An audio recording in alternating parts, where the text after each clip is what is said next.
கடன் தள்ளுபடின்னு சொன்னாங்க. கலைஞர் தான் முதலாக 96 7,000 கோடி தள்ளுபடி பண்ணார். அப்ப விவசாயிகள் ஒரு பைசாவுக்காக போராடிய விவசாயிகளுக்கு பல குண்டடிப்பட்ட சித்தார்கள். ஆனா அன்றைய தான் கலைஞர் அவர்கள் முதலமைச்சராக இருக்கும்போது 96 7,000 கோடியை ஒரு ஒரே ஸ்டோக்ல தள்ளுபடி செய்தார். எங்களுடைய முதலமைச்சர் பொறுப்பேற்ற பிறகு 19,600 கோடி தள்ளுபடி செய்தார் 2021. எப்படின்னா 12,000 கோடி கடன், விவசாய கடன் தள்ளுபடி, அதே போல நகை கடனும் தள்ளுபடி சேர்த்து செய்தார்கள். 20,000 கோடி அளவிற்கு அதை தள்ளுபடி செய்த இயக்கம் திராவிட முன்னேற்ற கழகம். எங்களுடைய தலைவர் மு.க. ஸ்டாலின் அவர்கள் தள்ளுபடி செய்தார். 14.43 லட்சம் விவசாயிகளுக்கு சுமார் 6,000 கோடி வரை நமது மாண்புமிகு முதலமைச்சர் அவர்கள் தள்ளுபடி செய்துள்ளார். இதெல்லாம் தெரிஞ்சுதான் தேர்தல் அறிக்கை தயார் பண்ணணும். 3 மாசத்துல நீங்க கட்டி ஆகணும். திரும்பி ஆர்பிஐ கட்டி ஆகணும். 20,000 கோடி வாங்கிய கடனை தள்ளுபடி செய்யறேன்னு சொல்லி தான் நீங்க வாக்குறுதி அளித்தீங்க. கொஞ்சம் என்ன பார்த்து பேசுங்க. ஏன்னா மாற்றத்துக்கு நல்லது இல்லை. இதுதான் தெரிஞ்சுதான் நாங்க தேர்தல் அறிக்கை விவசாய கடனை தள்ளுபடி செய்யணும் சொல்லவே இல்லை. நாங்க சொல்ல நீங்க சொன்னீங்க, நீங்க இன்னும் சொல்றீங்க, கூடுதலா சொல்றீங்க. நாங்க முழுமையாக 5 ஏக்கர் வரை நாங்க முழுமையாக தள்ளுபடி செய்வோம். அவன் இப்ப ஒரு ஏக்கருக்கு 50 லட்சம் 50,000 1 லட்சம் வாங்கிட்டு தள்ளுபடி செய்வாங்கன்னு வச்சுட்டு அவனும் பணம் கட்டல. இன்னும் சொல்ல போனா ஒரு விவசாய கூட்டு கடன் வாங்கினாங்கன்னா 1 லட்சம் வரை இலவசமாக, ஒரு ஆண்டு 10 மாதத்துக்கு இலவசமாக வட்டியில்லா கடன். அது ஒரு ப்ராப்ளம். அதான் விவசாயி கத்துறது. 10 வட்டியில்லா கடனை கலைஞர் தான் கொடுத்தார். விவசாயி வாங்கின கடன் 6 மாதத்திற்கு வட்டியில்லா கடன். எங்களுடைய முதலமைச்சர் பொறுப்பேற்ற பிறகு 1 லட்சம் ஒரு ஆண்டு வரை அவர் வட்டியில்லா கடன் வாங்கின. 1 லட்சம் கடன் வாங்கினா அவனுக்கு வட்டி கிடையாது. 1 வருஷம் தாண்டி ஒரு நாள் ஆச்சுன்னா அந்த வட்டி முழுவதும் ஆண்டுக்கு முழுவதும் அந்த 1 லட்சத்துக்கு சேர்க்கப்படும். அந்த பிரச்சனை தான் இப்ப விவசாயிகள் ஏன் கத்துறாங்கன்னா, வாங்கின கடன் தள்ளுபடி செய்வாங்க சொல்லி அவங்க விவசாயிகள் கடன் கட்டாம வந்துட்டு இப்ப விவசாயிகளை இப்ப கட்ட லோனும் வாங்க முடியல. விவசாய தமிழை தவறிய கடனை காரணத்தால் விவசாயிகள் கடனும் வாங்க முடியல. கொடுத்த கடன் முடியல. வாங்கின கடன் 21,000 பேர் இப்ப 21,000 கோடி கிட்ட அளவுக்கு நீங்க தள்ளுபடி செய்ய வேண்டும். ஆனா 6,000 கோடி, அந்த 6,000 கோடி தள்ளுபடி செய்யப்படுறதுக்கு பல போராட்டம் பண்ணி அது ஒரு ஸ்டெப் ஒரு பிட்டு போட்டீங்க 2,500 ரூபா.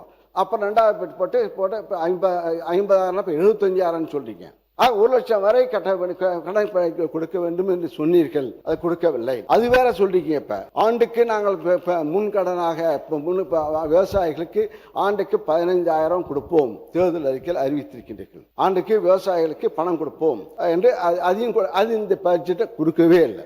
போன ஆட்சியில விவசாயிகள் போராட்டம் பண்ணி அவங்க மேல குண்டாஸ் போட்ட அரசு போன அரசு. எத்தனை பேர் குண்டாஸ் போட்டு அவங்க எவ்வளவு கஷ்டப்பட்டாங்கன்னு தெரியும். விவசாயிகள் போராட்டம் கடுமையாக அடக்கப்பட்டது. எல்லா இடத்திலும் அடக்கப்பட்டது. அவ்வளவு வழக்குகள் இன்னும் நிலுவையில் இருக்குது. அவ்வளவு பேர் நிலுவையில் உள்ள வழக்குகளை வாபஸ் பெற சொல்லி போன வாரம் தான் விவசாயிகள் சார்பாக பெரிய கோரிக்கையும் வைக்கப்பட்டது. ஸோ அதை இங்கே குறிப்பிட விரும்புகிறேன். நன்றி. நீங்க பேசலாம். அன்புமிகு பேரவைத் தலைவர்களே, அவர் எந்த போராட்டம் தெரியாமல் பேசுறாரு. அது திருவண்ணாமலை சிப்காட்டில் எடுக்கும்போது நடந்த போராட்டம், அதை பற்றி அவர் பேசுறாரு. விவசாயிக்கு நெல் விலையை உயர்த்தி அந்த வயலை உயர்த்தி இது கேட்கவே இல்லை. வறட்சி, திடீர்னு மழை பெய்யும். எங்கள் ஆட்சியெலாம் திடீர்னு, உங்கள் ஆட்சியில் மழையே பெய்யல. எங்கள் ஆட்சியில் திடீர்னு மழை பெய்யும். திடீர்னு மழை பெய்ஞ்சு திடீர்னு விவசாயம்லாம் பாதிக்கப்பட்டு உடனே முதலமைச்சர் அன்றைய முதலமைச்சர் அங்கே போய் பார்த்து நாங்கள் ஓடி போய் மழை பெஞ்சால் நாங்கள் போய் ரோட்டில் நானும் சக்கரை பண்ணி நிற்கணும். ஆக போய் எங்கள் தஞ்சை டெல்டா போய் தான் நிற்போம். ஆக இருந்து இப்போ மக்கள் விவசாயிகள் போராட்டத்தில் உட்காரல. பச்சை துண்டுடைய அதிகம் எங்களுடைய ஆட்சி தான். பச்சை துண்டு அதிகமாக வளர்ந்தது. விவசாயிகள் சங்கம் நிமிர்ந்து நடந்தார்கள். ஆனால் இப்போ விவசாயிகள் ஆட்சி பொறுப்பேற்ற நீங்கள் சொன்னிதான். ஏன்னா முதலமைச்சர் சொன்னார்ல, நாங்கள் ஆட்சிக்கு வந்தால் நான் விவசாய பிள்ளையாக பிறப்பேன்னு சொன்னார்ல, அது மக்கள் மனசில் இருந்துருக்கு. அதான் தான் மாற்றத்தை ஏற்பட்டு, சரி இவங்க தான் கொடுத்தாங்க, எடப்பாடி தான் கொடுத்தாரு, இந்த ஆட்சி இந்த ஆட்சி ஒரு புது ஆட்சி வந்தால் எதாவது அள்ளி கொடுப்பாங்கன்னு பார்த்தா இப்போ கிள்ளி கொடுத்துருக்கார் நெல். நாங்கள் 2,550 ரூபா கொடுத்தோம் நெல்லுக்கு விலை. இப்போ 2,750 ரூபா கொடுத்தாங்க. 200 ரூபாய் ஏற்றி கொடுத்துருக்காங்க. நீங்கள் சொல்லுங்க. மாண்புமிகு பேரவைத் தலைவர்களே, மாண்புமிகு முன்னாள் அமைச்சர் அவர்கள் பேசுகிற போது சொன்னார்கள், இதுவரையிலும் சரித்திர வரலாற்றில் டன்னுக்கு 4,000 ரூபாய் கொடுத்த சரித்திரம் முதலிலே தமிழ்நாட்டில் நடைபெற்றிருக்கிறது என்பதை நீங்கள் உணர்ந்திருக்க வேண்டும். அது முதலமைச்சர் போது அறிவித்திருக்கிறார். நெல் விலையும் அதே நேரத்தில் உயர்த்தி இருக்கிறார். உங்களை காட்டிலும் 2 மடங்கு உயர்த்தி இருக்கிறார்கள். ஆகவே ஒரு வரலாற்றை இன்றைக்கு தமிழ்நாட்டில் படைத்திருக்கிற ஒரு முதலமைச்சராக, விவசாயியை வாழ வைக்கிற முதலமைச்சராக இன்று இருக்கிறார் என்பதை நாடு அறிந்து கொண்டிருக்கிறது. உங்களுக்கு தெரியவில்லை என்பதுதான் வேதனையாக இருக்கிறது.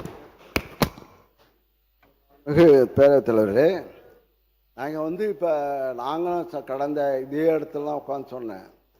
நாங்கள் கரும்பு விலை அறிவித்து விட்டு அடுத்த பட்ஜெட்டில் நாங்கள் கரும்புக்கு டன்னுக்கு 4000 ரூபா கொடுப்போம் என்று இதே இடத்துல இருந்து அமர்ந்து தான் நான் சொன்னேன். இடைக்கால பட்ஜெட்டு தயாரிக்கும் போது அவர் செங்கோட்டையன் அப்போ இல்லை நிற்கிறேன், அப்போ ரிசைமெண்ட்டார் எம்எல்ஏ நிற்கிறேன், அப்போ ரிசைமெண்ட்டார். அப்போ அவர் இல்லை 4000 ரூபா கொடுப்போம்னு சொல்லி அந்த இடத்துல உட்காந்து அறிவித்தேன். நாங்கள் அதே போல் நெல் விலையை நாங்கள் 2550 ரூபா கொடுத்தோம். 3500 ரூபா இப்போ கரும்பு விலையை உயர்த்தி கொடுத்தோம். நீங்கள் என்ன சொன்னீங்க? 4500 ரூபா சொன்னீங்க. கரும்பு விலையை நாங்கள் ஆட்சிக்கு வந்தால் 4500 ரூபா கொடுப்போம்னு சொன்னீங்க. நெல் விலையை 3500 ரூபா கொடுப்பேன்னு சொல்கிறீங்க. அதான் சொன்னேன். இப்போ கிள்ளி கொடுப்பேன்னு சொல்லி 3 மாதத்தில் கொடுத்தீங்க, போக கொடுப்பீங்க நம்பிக்கை இருக்கா தெரியல. ஏன்னா இப்போ நீ சொல்லிட்டா, முதலமைச்சர் சொல்லிட்டா நிதிநிலை வேளாண்மை துறை அமைச்சர்.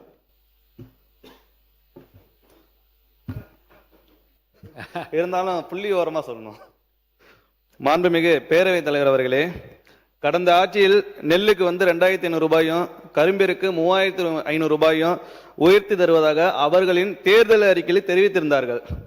எனினும் கடந்த 5 ஆண்டுகால ஆட்சியில் நெல் மற்றும் கரும்பிற்கான ஊக்கத்தொகையினை அவர்கள் தேர்தல் அறிக்கையில் தெரிவித்தவர் ஒரே ஆண்டில் மட்டும் அவங்க உயர்த்தவே இல்லை.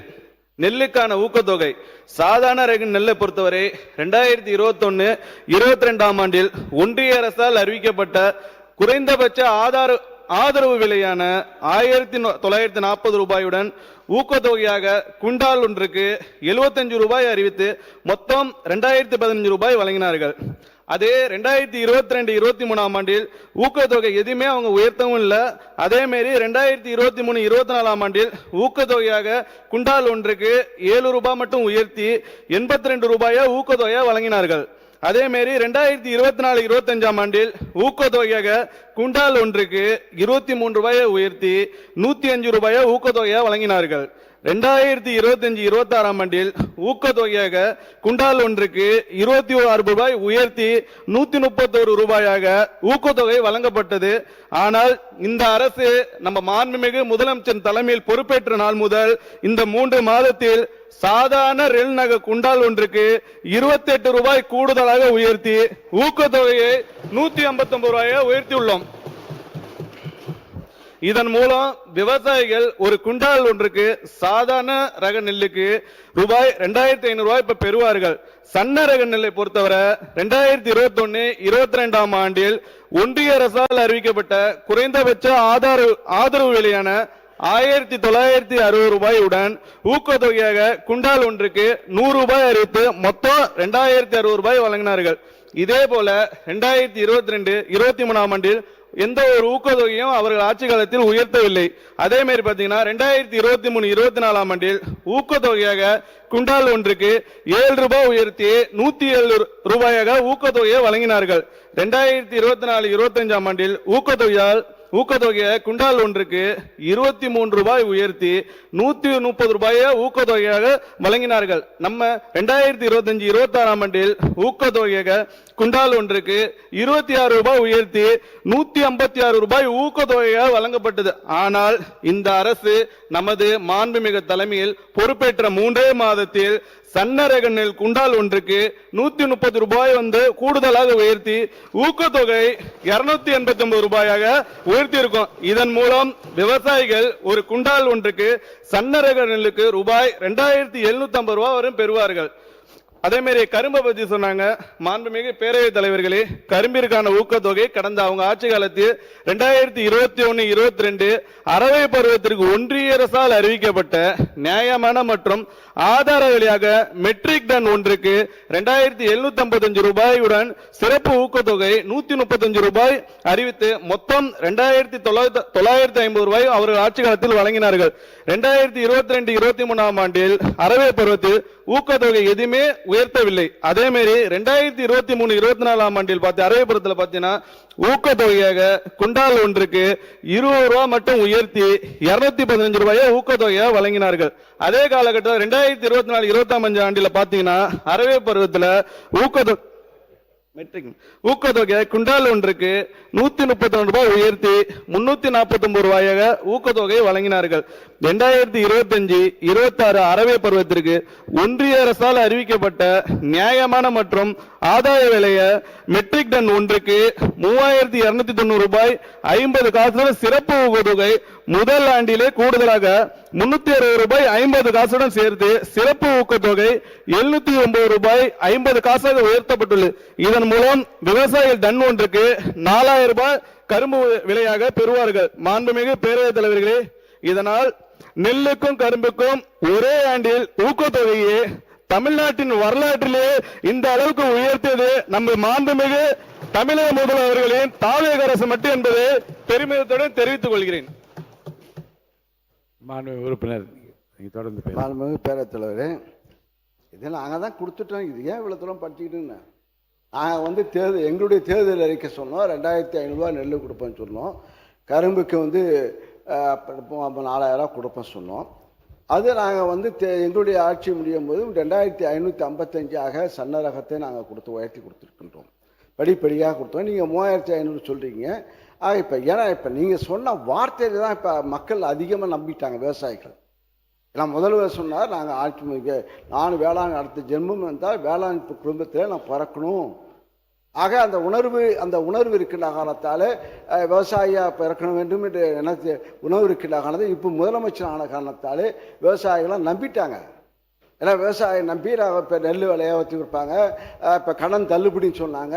நாங்கள் கிட்டத்தட்ட இப்போ கலைஞர் தான் முதலாக 7000 கோடி 96-இல் 7000 கோடி தள்ளுபடி பண்ணார். அப்போ விவசாயிகள் ஒரு பைசாவுக்காக போராடிய விவசாயிகளுக்கு பல குண்டடிப்பட்ட சித்தார்கள். ஆனால் அன்றைய தான் கலைஞர் அவர்கள் முதலமைச்சராக இருக்கும்போது 96-ல் 7000 கோடியை ஒரே ஸ்டோக்கில் தள்ளுபடி செய்தார். எங்களுடைய முதலமைச்சர் அவர்கள் இப்போ இங்கே பொறுப்பேற்ற எங்களுடைய முதலமைச்சர் பொறுப்பேற்ற பிறகு 19,600 கோடி 19,600 கோடி தள்ளுபடி செய்தார் 2021. எப்படின்னா 12,000 கோடி இப்போ அங்கே கடன் விவசாய கடன் தள்ளுபடி, அதே போல் இந்த நகை கடனும் தள்ளுபடி சேர்த்து செய்தார்கள். 20,000 கோடி அளவிற்கு அதை தள்ளுபடி செய்த இயக்கம் திராவிட முன்னேற்ற கழகம். எங்களுடைய தலைவர் மு.க. ஸ்டாலின் அவர் தள்ளுபடி செய்தார். மாண்புமிகு பேரவைத் தலைவர் அவர்களே, மாண்புமிகு உறுப்பினர் அவர்கள் சொன்னார்கள் முழுமையாக கடன் தள்ளுபடி செய்தது என்று. இந்திய ரிசர்வ் வங்கியின் 28/11/2025 ஆண்டு தேதியிட்ட அரசு கடன் தள்ளுபடி திட்டத்துக்கான வழிகாட்டு நெறிமுறைகளின்படி பயிர்க்கடன் தள்ளுபடிக்கான முழு தொகையும் அரசு 45 முதல் 60 நாட்களுக்குள் முழுமையாக செலுத்த வேண்டும் என்ற அடிப்படையில் தமிழ்நாடு முந்தைய அரசுகளால் பல்வேறு காலகட்டங்களில் அறிவிக்கப்பட்ட தள்ளுபடி திட்டங்களில் கூட்டுறவு நிறுவனங்களுக்கு அரசிடமிருந்து வரவேண்டிய நிலுவைத் தொகை 2006 பயிர்க்கடன் தள்ளுபடிக்கான வட்டி நிலுவைத் தொகை 158 கோடி, 2016 பயிர்க்கடன் தள்ளுபடிக்கான நிலுவை 73 கோடி, 2021 பொது நகைக்கடன் தள்ளுபடிக்கான வட்டி நிலுவை 353 கோடி. ஆக மொத்தம் 585 கோடி ரூபாய் நிலுவையில் உள்ளது. இந்த இக்கட்டான சூழ்நிலையில் கூட்டுறவு வங்கிகளில் 1/5/2025 முதல் 28/2/2026 பயிர்க்கடன் தள்ளுபடி 14.43 லட்சம் விவசாயிகளுக்கு சுமார் 6000 கோடி வரை நமது மாண்புமிகு முதலமைச்சர் அவர்கள் தள்ளுபடி செய்துள்ளார் என்பதை இந்த நேரத்தில் மாண்புமிகு பேரவைத் தலைவர் வாயிலாக தெரிவித்துக் கொள்கின்றேன். மாண்புமிகு பேரவைத் தலைவர்களே, இதெல்லாம் தெரிஞ்சு தான் தேர்தல் அறிக்கை தயார் பண்ணணும்.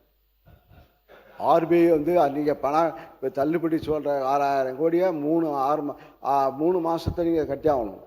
திரும்பி ஆர்பிஐ கட்டி ஆகணும். இப்போ 20,000 கோடி இப்போ வாங்கிய கடனை தள்ளுபடி செய்கிறேன்னு சொல்லி தான் நீங்கள் வாக்குறுதி அளித்தீங்க. மாண்பு உறுப்பினர் கொஞ்சம் என்ன பார்த்து பேசுங்க, என்ன பார்த்து சொல்லுங்க. சரி, அதனால் வந்து இப்போ வந்து தள்ளுபடி இப்போ வந்து சொல்கிறது வந்து இப்போ அது நல்லதில்லை. ஏன்னா வந்து இப்போ மாற்றத்துக்கு நல்லதில்லை. ஏன்னா வந்து இப்போ இது தான் தெரிஞ்சுதான் நாங்கள் வந்து தேர்தல் அறிக்கை விவசாய கடனை தள்ளுபடி செய்யணும்னு சொல்லவே இல்லை. நாங்கள் சொல்ல நீங்கள் சொன்னீங்க, நீங்கள் இன்னும் சொல்றீங்க, கூடுதலாக சொன்னீங்க. நாங்கள் வந்து முழுமையாக 5 ஆண்டுக்கு 5 ஏக்கரை வரை நாங்கள் முழுமையாக தள்ளுபடி செய்வோம். அவன் இப்போ ஒரு ஏக்கருக்கு 50 லட்சம் 50,000 1 லட்சம் வாங்கிட்டு இப்போ தள்ளுபடி செய்வாங்கன்னு வச்சுட்டு அவனும் பணம் கட்டலை. இன்னும் சொல்ல போனால் ஒரு விவசாய கூட்டுக்கடன் வாங்கினாங்கன்னா 1 லட்சம் வரை இலவசமாக, 1 ஆண்டு 10 மாதத்துக்கு இலவசமாக வட்டியில்லா கடன். அது ஒரு ப்ராப்ளம். அதான் இப்போ விவசாயி கத்துறது. 10 வட்டியில்லா கடனை கலைஞர் தான் கொடுத்தார். 6 மாதம் கலைஞர் முதலமைச்சராகும் போது 6 விவசாயம் வாங்கின கடன் 6 மாதத்திற்கு வட்டியில்லா கடன். எங்களுடைய முதலமைச்சர் பொறுப்பேற்ற பிறகு 1 லட்சம் 1 ஆண்டு வரை 6 வட்டியில்லா கடன் வாங்கின 1 லட்சம் கடன் வாங்கினான்னா அவனுக்கு வட்டி கிடையாது. அந்த அந்த 1 வருஷம் தாண்டி 1 நாள் ஆச்சுன்னா அந்த வட்டி முழுவதும் ஆண்டுக்கு முழுவதும் அந்த 1 லட்சத்துக்கு சேர்க்கப்படும். அந்த பிரச்சனை தான் இப்போ விவசாயிகள் ஏன் கட்டுறாங்கன்னா, இப்போ வாங்கின கடன் தள்ளுபடி செய்வாங்க சொல்லி அவங்க விவசாயிகள் வந்து கடன் கட்டாமல் வந்துட்டு இப்போ விவசாய கடன் இப்போ கட்ட லோனும் வாங்க முடியல. விவசாய தமிழை தவறிய கடனை காரணத்தால் விவசாயிகள் கடனும் வாங்க முடியல. ஆக கொடுத்த கடன் முடியல. இப்போ கிட்ட வாங்கின கடனை 21,000 பேர் இப்போ 21,000 கோடி கிட்ட அளவுக்கு நீங்கள் தள்ளுபடி செய்ய வேண்டும். ஆனால் 6,000 கோடி, அந்த 6,000 கோடி தள்ளுபடி பண்ணதுக்கு பல போராட்டம் பண்ணி அது இப்போ ஒரு ஸ்டெப்பு வந்து ஒரு பிட்டு போட்டிங்க 2,500 ரூபா. அப்புறம் 2வது பிட் போட்டு இப்போ 50,000 இப்போ 75,000 சொல்லிட்டீங்க. 1 லட்சம் வரை கடன் கொடுக்க வேண்டும் என்று சொன்னீர்கள். அது கொடுக்கவில்லை. அது வேற சொல்றீங்க. இப்போ ஆண்டுக்கு நாங்கள் முன்கடனாக விவசாயிகளுக்கு ஆண்டுக்கு 15,000 கொடுப்போம் தேர்தல் அறிக்கையில் அறிவித்திருக்கின்றீர்கள். ஆண்டுக்கு விவசாயிகளுக்கு பணம் கொடுப்போம் என்று அது இந்த பட்ஜெட்டை கொடுக்கவே இல்லை. ஆக எல்லா கடனும் நீங்கள் சொன்னது தான். ஆக இதையெல்லாம் இப்போ என்னுடைய முதலமைச்சர் பொறுப்பேற்ற பிறகு அவர் மகளிர் உரிமை தொகை கிட்டத்தட்ட 1,31,00,000 நாங்கள் சொன்ன தேர்தல் அறிக்கை நாங்கள் சொன்னால் 1,31,00,000 பெண்களுக்கு மாதம் 1,000 ரூபாய் கொடுத்தோம் தொடர்ச்சியாக கொடுத்து கொண்டிருக்கின்றோம். அது நீங்கள் சொன்ன பிறகு அது கொடுக்கின்றீர்கள். அதே போல் அங்கே நான் முதல்வன் திட்டத்தின் மூலமாக 48 லட்சம் மாணவர்கள் இளைஞர்கள் இங்கே சிறப்பு பயிற்சி பெற்று வேலைவாய்ப்பு தகுதிக்குரியவராக இங்கே எங்களுடைய முதலமைச்சர் காலத்தில் உருவாக்கப்பட்டது. இன்னும் சொல்ல போனால் IAS IPS முதன்மை இங்கே தேர்தலில் இப்போ முன்னெல்லாம் 20 பேர் 10 பேர் தான் தேர்ச்சி பெற்றார்கள். இந்த நான் முதல்வன் திட்டத்தில் இப்போ இங்கே கொடுத்து அது ஊக்கத்தொகையும் கொடுத்து பொருளாதார உதவி செய்து IPS கிட்டத்தட்ட 57 பேர் நம்முடைய தமிழகத்தில் 57 இளைஞர்கள் மாணவர்கள் இங்கே தேர்ச்சி IAS IPS ஆக வெற்றி பெற்றிருக்கின்றார்கள். அது எங்களுடைய முதல்வர் இந்த MK ஸ்டாலின் அவர்கள் செய்த சிறப்பு திட்டமாக இருக்கிறது. ஆக அதே போல விடியல் பேருந்து மூலமாக 45% பெண்கள் இப்போது வேலைவாய்ப்பு மூலமாக பெற்று இந்தியாவிலே தமிழ்நாட்டில் இருக்கின்ற பெண்கள் தான் 45% பேர் வேலைக்கு செல்கின்றார்கள். பல வேலைக்கு செல்கின்றார்கள் தொழிற்சாலைக்கு. அக்காரணம் விடியல் பேருந்து. அதை விடியல் எடுத்துட்டு நீங்க மகளிர் பேருந்துன்னு ஆக்கிட்டீங்க. ஆக திட்டத்தை பார்த்திருக்கின்றீர்கள். எங்களுடைய எதிர்கட்சி தலைவர் உதய ஸ்டாலின் அவர்கள் அவர் என்னைக்கு பொறுப்பேற்றாரோ அன்றிலிருந்து இரவு பகலாம மழையா இருந்தாலும் வெள்ளமா இருந்தாலும் மாற்று இன்னும் சொல்ல போனால் அவருடைய காலத்தில் இங்கே இளைஞர்களுக்கு விளையாட்டு பயிற்சி ஒவ்வொரு ஊராட்சியிலும் விளையாட்டு பொருட்கள் வழங்கப்பட்டு கிரவுண்டு வழங்கப்பட்டு நல்ல ஆரோக்கியமான இளைஞர்களை உருவாக்க வேண்டும், நல்ல இளைஞர்களை உருவாக்க வேண்டும் என்ற நோக்கத்திலே அவர் உழைத்த அவர் ஸ்போர்ட்ஸ் டெவலப்மெண்ட் அந்த டிபார்ட்மெண்ட்டை அவருக்கு ஊர் பூராக கிராமம் பூராக விளையாட்டு பயிற்சி. அதே போல வெளிநாட்டு உலக அளவிலே அங்கே விளையாட்டு போட்டிகள் தமிழ்நாடு நோக்கி வந்த சாதனை புரிந்தவர் எங்களுடைய எதிர்கட்சி தலைவர் இங்கே உதய ஸ்டாலின் அவர்கள். அவர் மகாபலிபுரத்தில் அவர் ஒரு ஈவெண்ட்ஸ் நடத்த உலக அளவு செஸ் போட்டி, அதே போல் சென்னையிலே இங்கே விளையாட்டு போட்டி நடத்தினார்கள். உலக அளவுக்கு கார் ரேஸ், கார் உலக அளவிலே கார் கலந்து கொள்கிறது. ஆக இவர் சாதனை செய்கின்றோம்.